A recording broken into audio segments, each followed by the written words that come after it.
Bonjour, Mesdames et Messieurs. Le Sénat s'est réuni aujourd'hui en séance extraordinaire afin de rendre hommage à M. André Antoine à l'occasion de ses 35 années de mandat parlementaire et à M.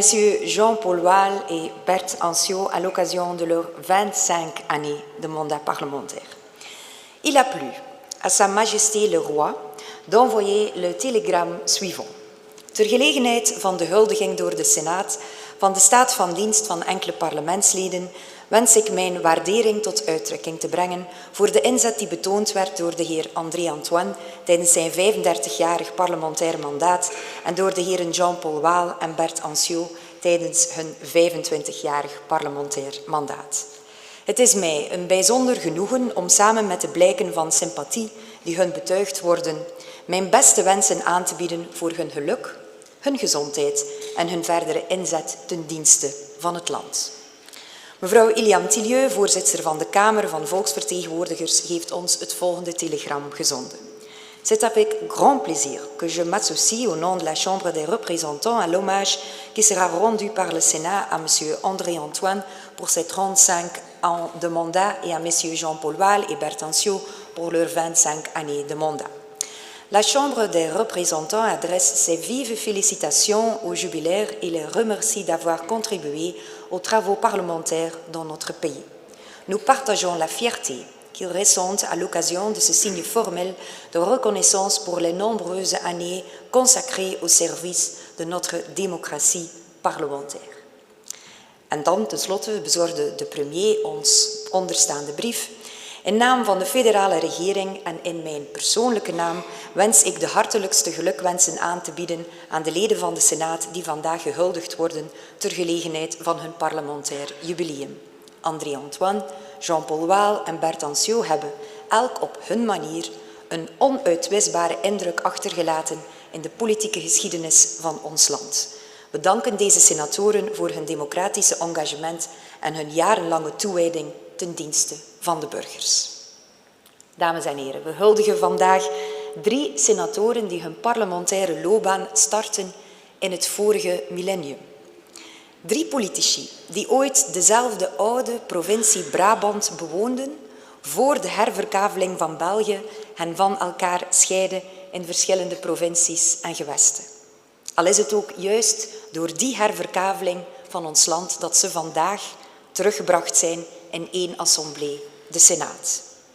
3 heren, 3 juristen, 3 zeer talentvolle redenaars, die moeiteloos de aandacht van het publiek grijpen en vooral ook die aandacht vasthouden.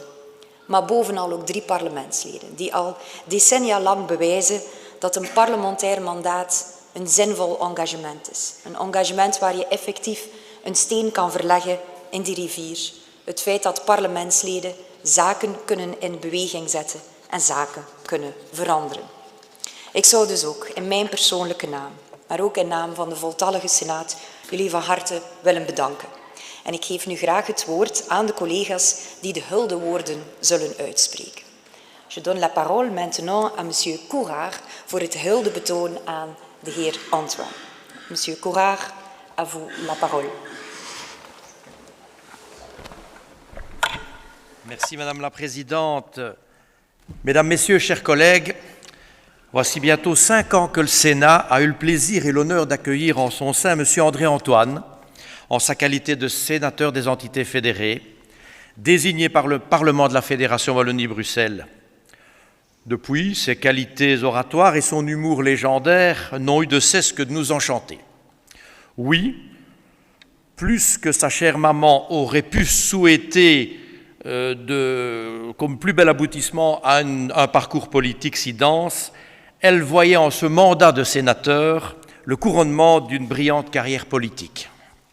Rendre hommage à André Antoine pour ses 35 ans de mandat parlementaire uniquement, ce serait en quelque sorte ôter à notre jubilaire quelques dimensions essentielles de son action politique qui, elle, s'étend sur une période de plus de 40-45 ans. Car cette carrière politique, André Antoine l'a commencé tôt, très tôt même, en 1980, à 20 ans, à peine, il rejoint les rangs du PSC et deviendra 5 ans plus tard le plus jeune parlementaire du pays, ce qui lui vaudra le surnom de Bébé Antoine, du nom de cette série télévisée belge de marionnettes en noir et blanc, diffusée sur la RTB dans les années 60. Ce surnom qu'il affectionne véritablement le suivra quasiment à tous les niveaux de pouvoir. Mais ne vous y trompez pas, derrière ce visage poupon aux petites lunettes rondes se cache en réalité un bûcheur impénitent, fin connaisseur de ses dossiers et salué bien au-delà de sa propre formation politique. Ce goût de l'effort et du travail est de tradition. Baptiste, son grand-père, un homme dont il admire l'infinie sagesse, lui a appris le goût de la résistance et de la ténacité. C'était un agriculteur, tout comme son père Émile. Dans ce monde agricole où rien n'est jamais acquis et où chaque saison, tout est à recommencer, on est né avec ce goût de l'effort, le goût de souffrir pour y arriver. Cette morale fondée sur l'effort et le travail de la terre, déjà mise en lumière à l'époque antique par Virgile dans les Géorgiques, est gravée en lui, lui qui se passionne pour les tracteurs, en vrai mais aussi en miniature, les moissons et plus généralement le monde de la ferme où il éprouve un sentiment de fraternité généré par le travail en équipe. Dans la famille, André est le premier à avoir rompu la lignée d'agriculteurs en entamant des études de droit à Namur, même si la profession ancestrale le tentait beaucoup. Membre du cercle de droit, animateur d'une émission de détente sur Radio Coquelicot, coteur à Louvain-la-Neuve avec 8 copains, colleur d'affiches à 16 heures, c'était déjà un engagé. Sans doute repense-t-il au cours du père Mahon, d'Étienne Serex et de Robert Dethiers, surnommé Bob Dethiers. La res publica, ou la chose publique, deviendra une véritable passion et donnera l'occasion à l'homme pressé qu'il est de gravir 4 à 4 les échelons d'un cursus honorum impressionnant. Outre ses mandats successifs de député, de sénateur et de chef de groupe, il aura été vice-président du gouvernement wallon, ministre du Logement, des Transports, du Développement territorial, puis du Budget, des Finances, de l'Emploi et de la Formation, des Sports et chargé aussi de la politique aéroportuaire. En 2014, il devient président du Parlement wallon. Tout au long de sa carrière, son action sera guidée par l'orthodoxie budgétaire, le soutien aux filières industrielles d'énergie renouvelable et surtout l'assainissement du logement social. Ne pouvant rester de marbre devant la difficulté pour les Wannonnes et les Wallons de trouver une maison décente. Le logement sera d'ailleurs une de ses grandes priorités récurrentes. Aussi, l'enseignement le passionne depuis toujours. Réformer celui-ci lui tient particulièrement à cœur. Dans son projet pour la Wallonie, magistralement exposé dans l'ouvrage « Narcisse ou Prométhée », paru en 1999, il plaidera entre autres pour une formation continue obligatoire après la formation initiale dans le supérieur et pour une revalorisation de l'enseignement technique et professionnel. On reconnaît bien là le sens du concret de l'homme de la terre. Mais tout cela est sans compter le niveau local, où il aura également exercé les fonctions de bourgmestre dans sa chère commune de Perouet, commune à laquelle il voue un véritable culte. Il sera, soit dit en passant, l'auteur d'un très bel ouvrage reprenant l'histoire de l'entité fusionnée des communes de Perouet, Torambay-Saint-Tron, Torambay-les-Béguines, d'Orbay et de Malève-Sainte-Marie-Vasselines. Nul doute que leurs paysages bucoliques et reposants sont un lieu de ressourcement pour notre cher collègue qui, pour rien au monde, ne renoncerait aux balades avec son chien Léo à la frontière du Namurois et du Brabant wallon. Ce qui anime André Antoine avant tout, ce sont les gens. Tout est dans le rapport humain, se plaît-il à nous faire savoir. On ne vit que dans le regard d'un autre, sinon ça n'a pas d'intérêt, dit-il encore. Relent d'une éducation chrétienne assumée ou amour de toutes les facettes de l'existence, les deux sans doute, car notre collègue est aussi un boulimique de la vie. Le vélo, les lectures, le cinéma, en particulier Bourvil et l'actrice Sandrine Bonner. Les vieilles voitures aussi, les barbecues, le jardinage, les amis, le charme de la Provence, les fêtes à Perouet, celles du vent, des enfants, du vin, et les gens qui ont des choses à dire, Voilà quelques plaisirs simples de nature à le combler. L'ascétisme, très peu pour lui, car quand on a beaucoup travaillé, il faut savoir s'en être satisfait en toute jovialité. Le vrai bonheur ne se trouve-t-il pas dans le travail? Et le bilan est plus que satisfaisant. Mais il y a un temps pour tout dans la vie. En dépit de son relatif jeune âge et des souhaits des instances de son parti, notre collègue a décidé de ne pas se représenter aux élections au niveau fédéral et régional, à tout le moins. Le sénateur a sagement décidé de tourner la page afin de favoriser le renouvellement. Baptiste, Victor et Anémone ne manqueront pas de s'en réjouir. Mais son engagement, il entend le poursuivre d'une autre manière. L'écoute et le service aux citoyens ont d'ailleurs toujours constitué le fil rouge de toute sa carrière. Consacrer dorénavant sa vie à sa famille et au monde associatif, et singulièrement favoriser la création de crèches, fait partie de son nouveau projet de vie. Bébé Antoine va s'occuper des bébés, titrait la presse, ses petits-enfants et ceux des autres. Nul doute qu'il ne manquera pas de travail avec les nombreuses crèches du Centre régional de la famille et de l'enfance, les crèches en projet et dans un autre registre, la maison de repos du Val d'Orbais. Cher André, chers collègues, vous allez nous manquer. Ta perspicacité, je vais me permettre de te tutoyer, nourrie de bon sens et d'une expérience immensément riche, ton humour, ton talent rhétorique inégalé, dont nos parlements ont aussi désespérément besoin. Mais nous ne sommes pas inquiets.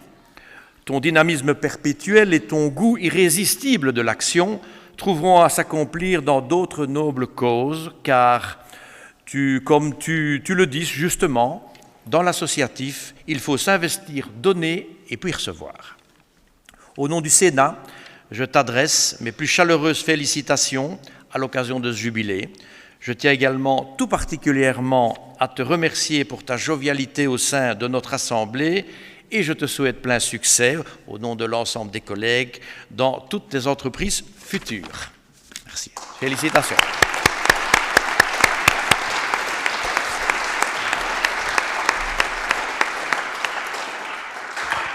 Merci, Monsieur Courard. Et maintenant, je donne la parole à Monsieur Van Gotsenhoven pour rendre hommage à Monsieur Waal.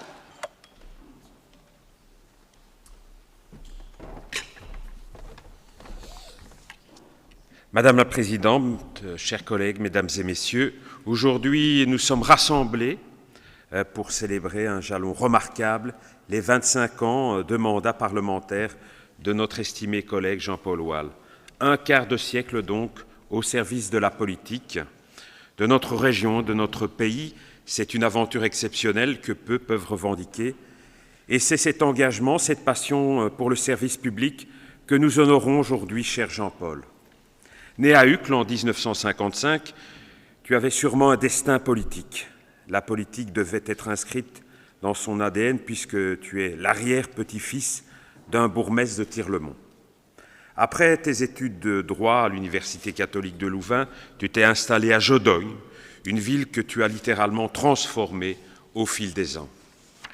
Tu as adhéré au parti qui à l'époque s'appelait le PRL et tu as été élu pour la première fois conseiller communal sur la liste de ce parti en octobre 1988. Tu es devenu échevin de la culture en 1992 et dès 1994, tu as en outre attribué les compétences des finances et de l'aménagement du territoire.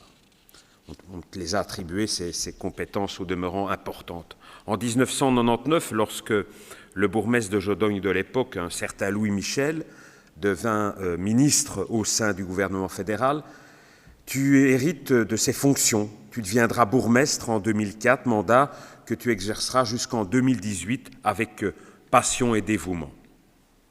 Mais tes activités ne se limitent pas à ta seule ville de Jodogne. En mai 1995, tu es élu au Parlement wallon sur la liste du PRL. Aujourd'hui, guidé par ton désir de servir et ton amour pour notre région et notre pays, tu seras chef donc de groupe PRL au Parlement de la Communauté française de 1999 à 2004. En tant que représentant au Parlement wallon, tu seras aussi un membre actif de la conférence intergouvernementale et interparlementaire du renouveau institutionnel, qui débouchera sur la signature des importants accords de la Saint-Polycarpe et de la Saint-Boniface. C'est en 2017 que tu deviendras président du groupe MR au Parlement wallon. Depuis 10 ans, désormais, tu exerces en outre le mandat de sénateur d'entité fédérée et d'octobre 2014 à juillet 2017, tu as été chef de groupe MR au sein de notre Haute Assemblée. Après les élections de 2019, tu as présidé temporairement le Sénat en tant que sénateur sortant ayant la plus grande ancienneté et aussi évidemment la plus grande connaissance de cette belle institution. Cher Jean-Paul, ta carrière politique aux multiples ramifications est traversée d'un fil rouge saillant. Tu occupes toujours un rôle de premier plan. Président du groupe au Parlement wallon, président du groupe au Parlement de la Fédération Wallonie-Bruxelles, président de groupe au Sénat, bourgmestre, c'est une évidence, tu aimes présider. Tu es un chef d'équipe, quelqu'un qui rassemble et fédère autour d'une aspiration commune, un médiateur toujours prêt à jeter des ponts entre les communautés, à chercher ce qui nous unit plutôt que ce qui nous divise. Tu aimes le débat d'idées dans le respect et de préférence au travers des arômes puissants d'une pipe. Mais tu le sais, le tabac est aujourd'hui exclu de nos assemblées. Heureusement, les commissions du Sénat recourent parfois à la vidéoconférence, ce qui te permet, j'imagine, de joindre l'utile à l'agréable. Savais-tu que ton nom, je n'en doute pas, de famille signifie en allemand « élection ». Et même si aujourd'hui il existe des panels citoyens et d'autres formes de participation, pour toi le cœur de la démocratie reste le vote, l'élection qui permet de choisir ensemble notre direction. Pointant la complexité et le coût de ce panel citoyen et tirage au sort, tu exprimais récemment la conclusion suivante, et je te cite, « J'en suis même parfois arrivé à me demander s'il n'était pas plus simple d'organiser des élections, autrement dit, du Wall pur jus. » Concertation, débat et dialogue, telles sont les boussoles de ton activité politique. Rien d'étonnant dès lors à ce que sous la législature précédente, tu étais l'instigateur de la création de la commission spéciale radicalisation. La radicalisation, c'est précisément la négation du dialogue. Tu as mené bien d'autres chantiers politiques, que ce soit au niveau local, régional ou encore fédéral. Mais tu sais qu'il reste du pain sur la planche. Si le contournement de Jogdogne progresse bien, il est encore qu'à mi-chemin. Je crois savoir que tu souhaiterais aussi encourager une plus grande coopération entre les communes wallonnes, par exemple par des fusions ou en utilisant la gestion des consommations énergétiques des communes. Tu ne cesseras jamais non plus de militer pour le droit à l'énergie pour tous, à un prix abordable, en particulier pour les moins nantis. Et tu continues à défendre ce dont le débat public et politique a tellement besoin aujourd'hui, la nuance, la réflexion et la sérénité. Aujourd'hui, nous sommes là pour te dire merci, cher ami, cher Jean-Paul, merci pour ces 25 années de service, pour ton engagement, pour ta passion qui vit et qui vivra. Merci et encore bravo à toi.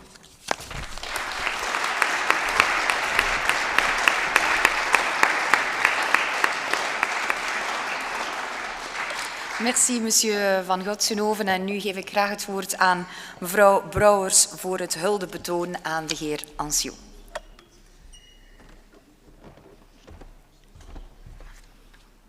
Dank u wel, mevrouw de voorzitter. Beste collega's, dames en heren, beste Bert. Een parlementair huldebetoon is een heuglijk gebeuren. Even treedt er politieke windstilte in. De ideeënstrijd gaat een luttelenwijl de kast in.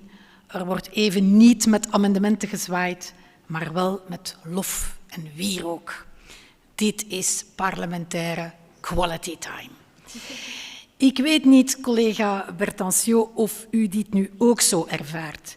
Het ritueel van de jubileumviering dwingt u momenteel in een veeleer tegennatuurlijke rol, die van passieve en vooral zwijgende toehoorder. Dat is voor u geen geringe beproeving, denk ik toch. U heeft immers een fysieke behoefte om het woord te nemen. U was bijna het woord aan het nemen. Het uiten van meningen is voor u een vitale levensfunctie. Gelukkig wordt u niet elke dag gehuldigd. In 1959, beste Bert, beste toehoorders, worden wereldwijd heel wat initiatieven opgestart die als roeping hebben om de wereld te verbeteren. In New York nemen de Verenigde Naties de verklaring van de rechten van het kind aan.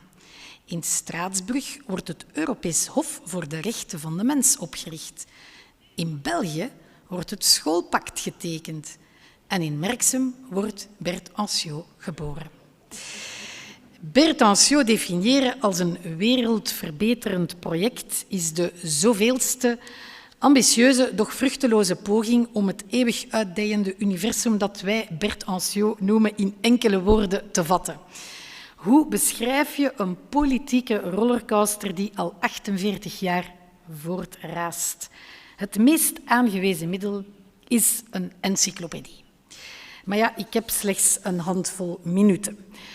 Het zou sneller zijn om de mandaten op te sommen die u niet heeft bekleed dan degene die u wel heeft bekleed. Maar goed, hier gaan we. U was gemeenteraadslid van Brussel, schepen, provincieraadslid, partijvoorzitter, alliantievoorzitter, Vlaams minister, federaal minister, volksvertegenwoordiger, senator, fractieleider, maar ook advocaat, directeur van een woonzorgcentrum, doctor in de pedagogische wetenschappen, docent, auteur. Beste Bert, de drukker van uw visitekaartjes is een zeer welvarend man geworden.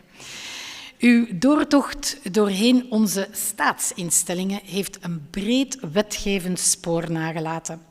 Ook vandaag nog steunt het Vlaamse sport- en cultuurbeleid op een aantal decretale hoekstenen die u gelegd heeft.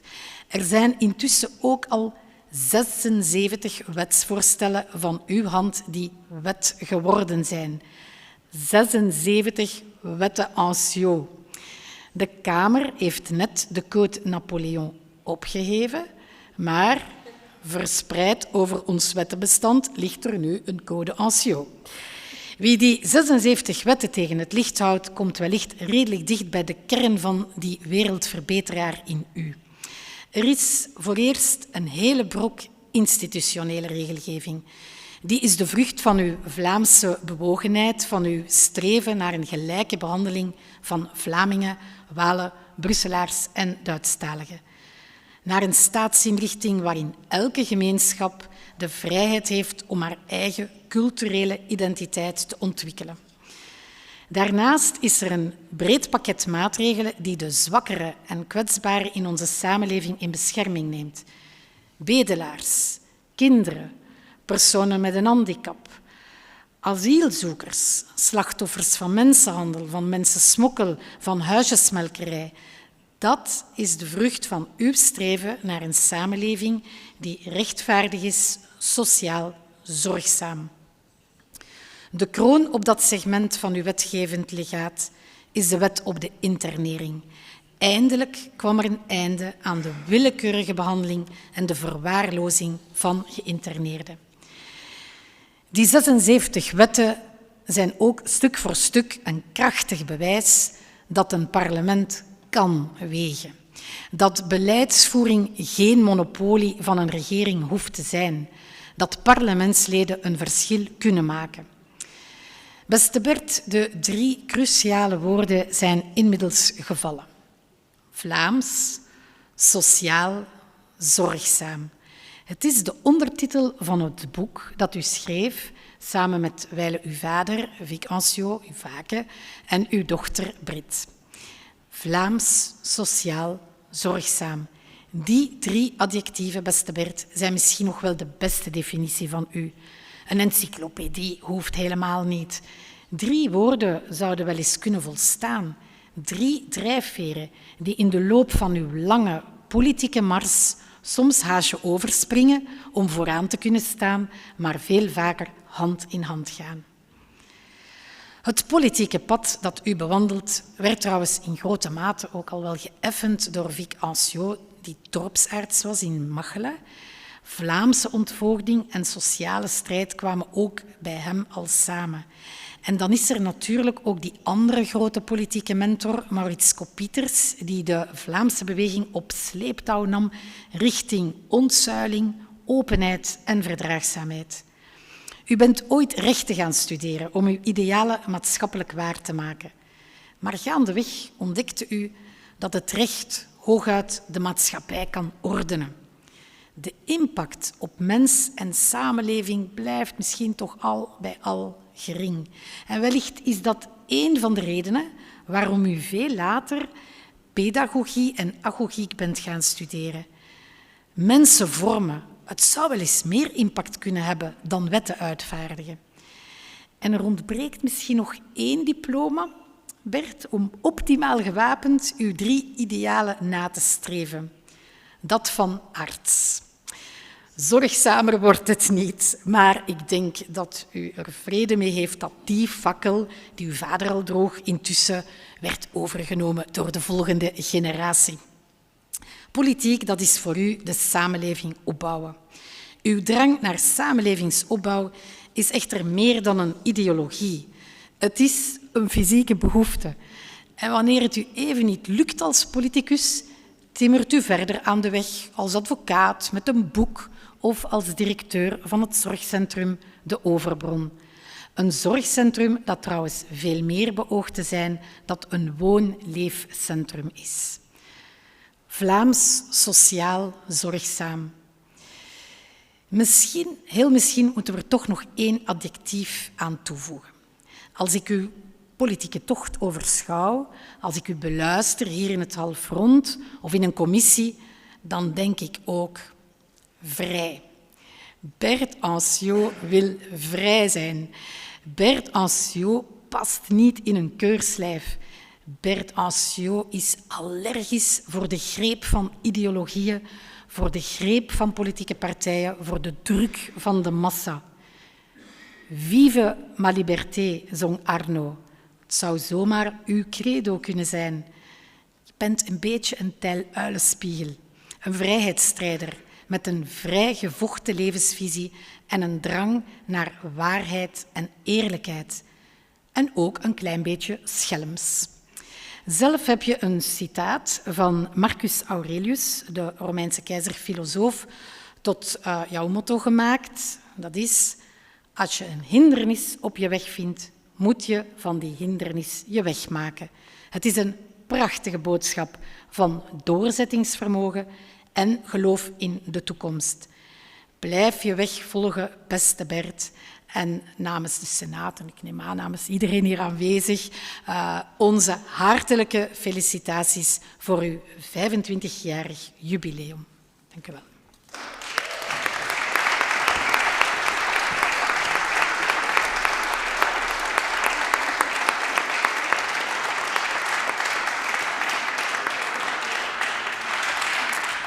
Dank u wel, mevrouw Brouwers, voor de mooie woorden. En collega's, nu kunnen we overgaan tot het echte officiële gedeelte en dat is de uitreiking van de erepenningen.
En ik verleen nu heel graag het woord aan de heer Waal om namens de jubilarissen een woordje te zeggen en te antwoorden op het huldebetoon. Meneer Waal, à vous la parole.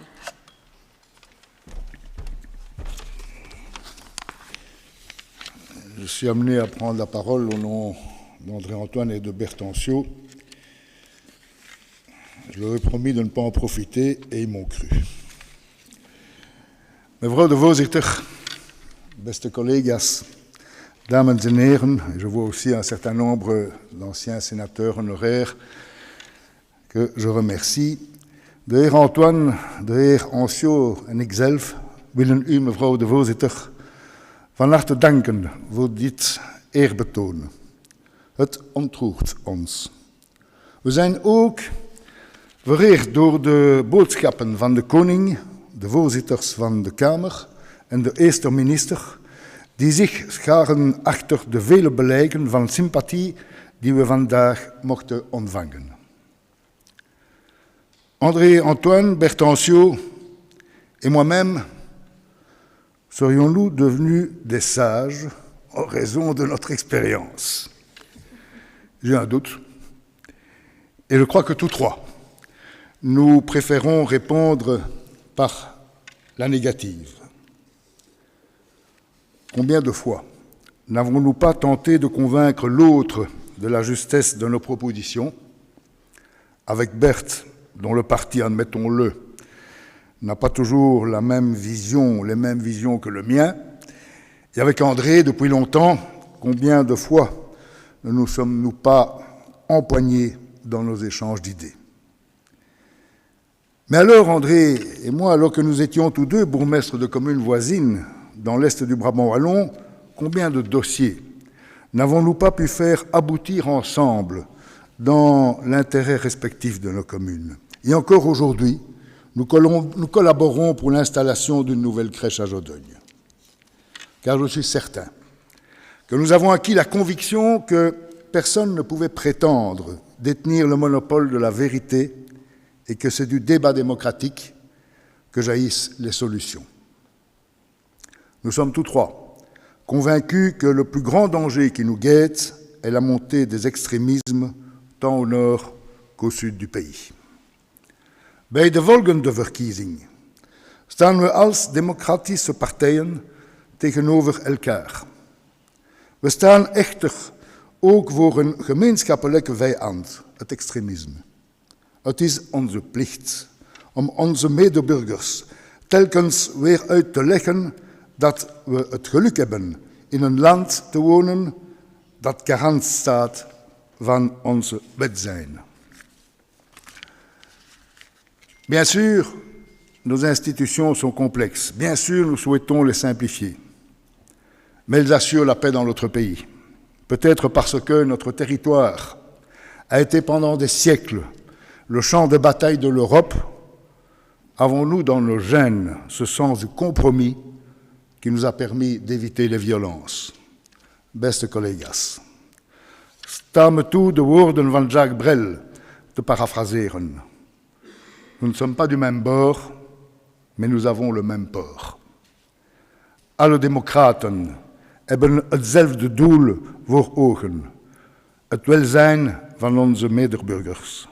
Het enige wat ons onderscheidt zijn de wegen die we kiezen om dat doel te bereiken. Ik dank u voor uw aandacht.